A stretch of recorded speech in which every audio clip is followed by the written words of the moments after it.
echoes on the Trans-Siberian.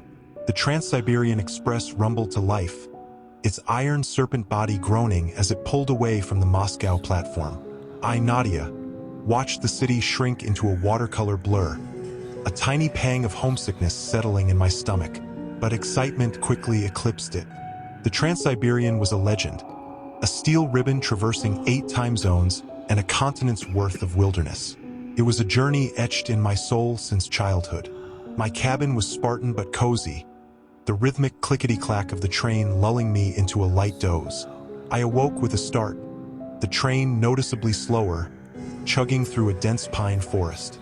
A lone figure stood on the platform of a deserted wooden station, a woman bundled in a thick coat, her face obscured by the hood. Panic clawed at me. It wasn't on the schedule, and these remote stations were usually unmanned. The woman made eye contact, a single tear tracing a path through the frost on her cheek. Before the train could fully stop, the conductor's voice crackled over the intercom. Mechanical issue. 10-minute delay. Passengers are not to disembark. Ignoring the warning, the woman boarded. My compartment door slid open with a hiss, revealing her face. It was etched with lines of worry, her eyes the color of storm clouds. "Please," she rasped, her voice choked with urgency. "You have to help me. There's something evil on this train."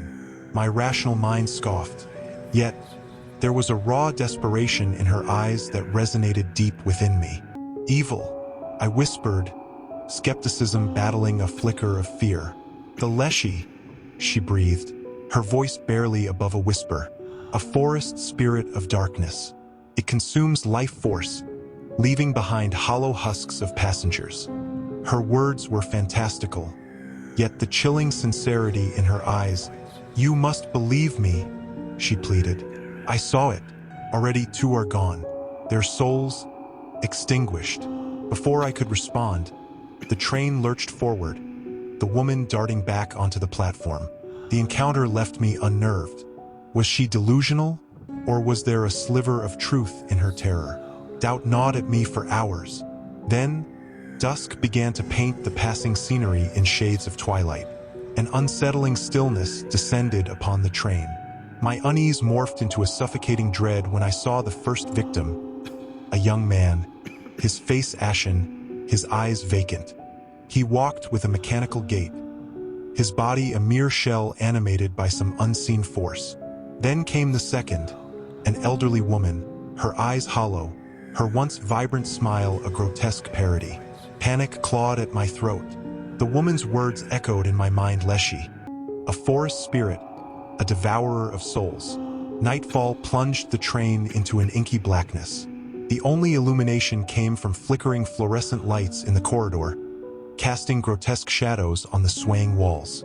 Every creak, every groan of the train amplified my fear. Then came a blood-curdling scream. I peeked outside, heart pounding like a trapped bird. A group of passengers were huddled around a middle-aged man who thrashed on the floor, his screams morphing into inhuman growls. The conductor, pale and sweating, tried to subdue him, but the man's strength seemed unnatural. Suddenly, the air crackled with an unseen energy. Shadows writhed, coalescing into a horrifying figure in the corridor. It was tall and skeletal, with gnarled branches for limbs and a face formed from swirling darkness. The Leshy. Pandemonium erupted as passengers fled in all directions.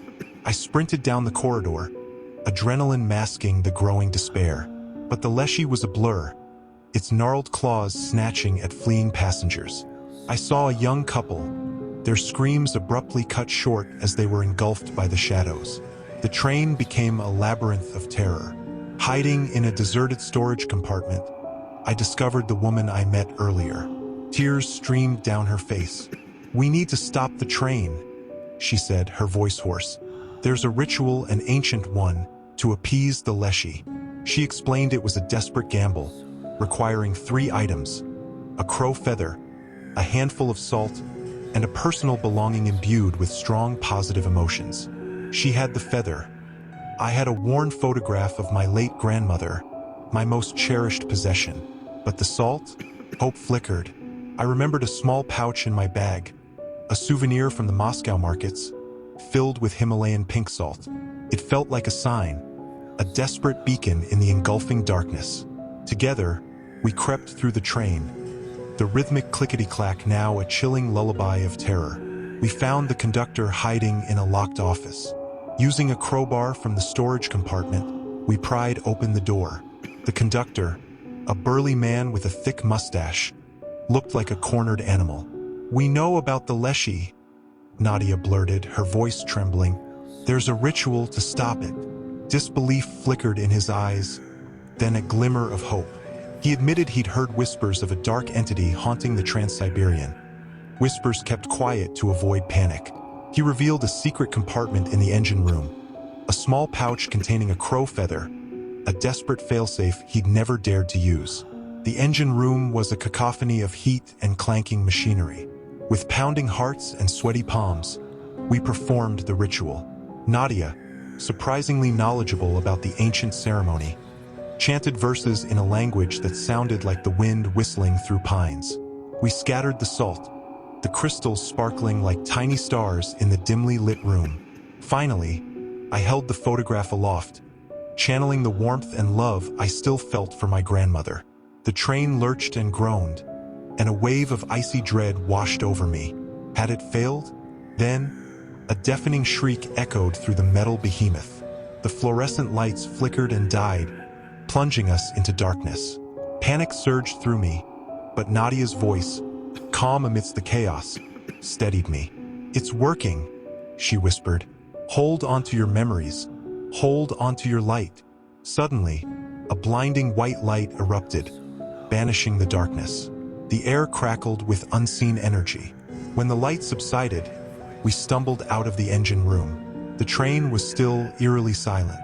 All gone were the shadows, the screams, the horrific entity. We cautiously ventured down the corridor. The passengers, though shaken, were alive. The victims, miraculously, seemed to regain their stolen souls, their eyes regaining their former spark. Relief washed over me, so intense it almost knocked me off my feet. As dawn painted the horizon with hues of orange and pink, the train rumbled back to life. We reached the next station, a bustling hub of activity. But before disembarking, I sought out Nadia. "Thank you," I said, my voice thick with emotion. "You saved us all." She offered a sad smile. "No, Nadia," she said. "We saved each other. But this isn't over. The Leshy might be dormant, but the darkness will always find a way." Before I could question her, she slipped away, disappearing into the throng of people. It was as if she had become another ghost, another memory of the harrowing journey. Years have passed. I still ride the Trans-Siberian, a bittersweet pang gripping my heart every time I board. The memory of Nadia and the Leshy remains a chilling yet strangely comforting reminder of the fragile line between light and darkness. And sometimes, when the train passes through dense forests, I swear I see a flicker of movement in the trees, a fleeting glimpse of something dark and malevolent watching from the shadows. Maybe it's just my imagination, fueled by the lingering horror. Or maybe the Leshy is simply waiting for the next opportunity to consume the life force of unsuspecting souls traversing the vast Siberian wilderness.